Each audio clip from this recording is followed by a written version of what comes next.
Hi everyone, welcome to another Greenleaf Terrain Showcase. This time I have a set of ruins that is designed for mini wargaming.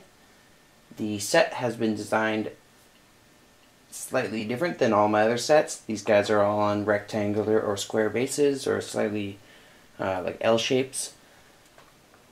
I did this for the reason that the mini wargaming guys like to use the frontline gaming stat mats.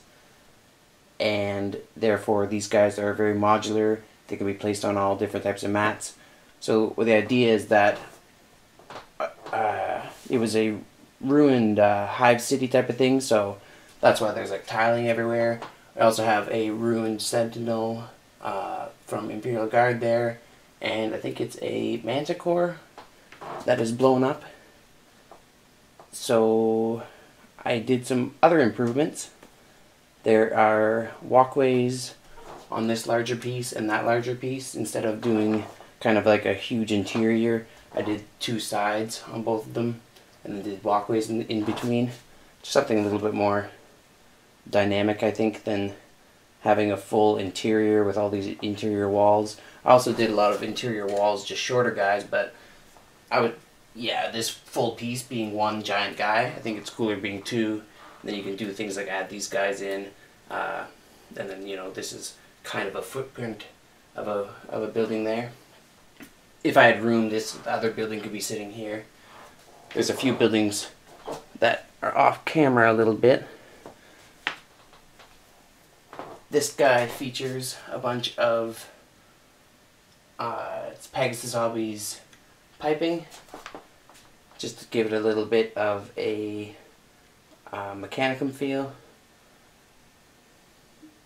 Other than that, it's all built out of foam core. It's based on MDF that is 1/8 inch thick, and a whole bunch of different types of plasticard. I have L's that I put rivets into, strips that I put rivets into. There is square tile on this guy. This is some diamond plating. There's diamond plating on all of the walkways, and this broken walkway here.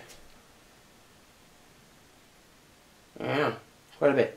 Alright, so I will jump the camera off the tripod and we will check everything out a little bit closer. Starting in the front corner, we got this guy with the balcony.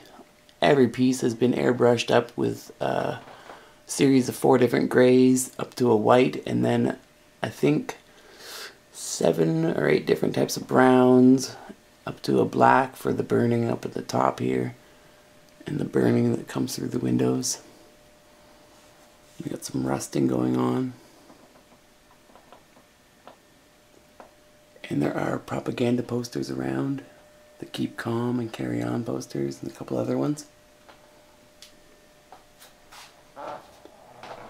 And then we got this building with the ruined walkway and a big hole blast out of it.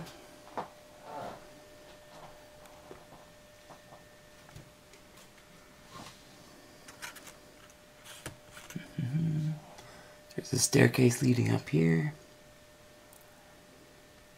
And a bit of remnants of the staircase falling down there. Then we have this piece with all the piping, a spare ladder there.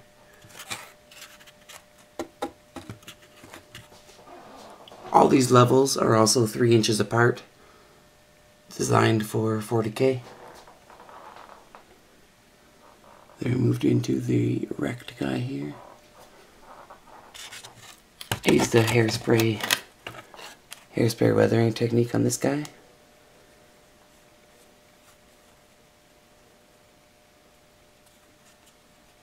It's kind of glossy because I have like 6 or 7 lights on these guys right now. I hit them with quite a few layers of matte varnish, so. Then we have this very large guy. There's also some greens going on in the metalwork there. I'm gonna pick that guy up. Turn him around, sorry about that. We got some ladders leading up here. be replaced in later. I got some broken staircase there.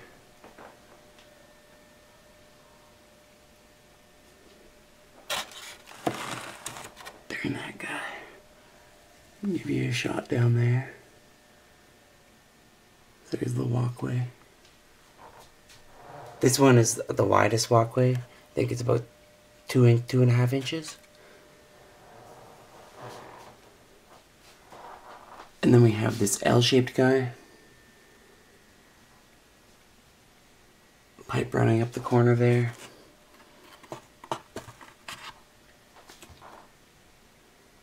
Just a little platform there, but there's a larger platform on the second level. A couple different ways to get through there. Like I was saying, I have interior walls on the lower levels. I got my I-beams running different ways on this guy.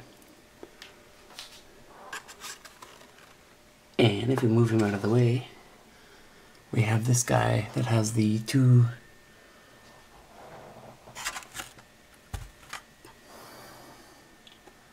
walkways.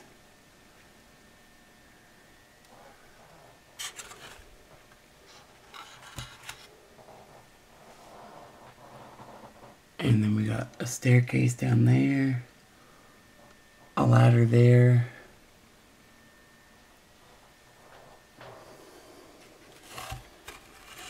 Do a little bit of breakage there. I know that normally, obviously, if this was all ruined, this would be a big pile of ruins, and none of these would have survived. But for gameplay, it's just cool, so that's why they're there, and they're like pretty much fully intact, just for it doesn't impede with gameplay. I have a little bit of ruins there, but not much. Something to add to it a little bit.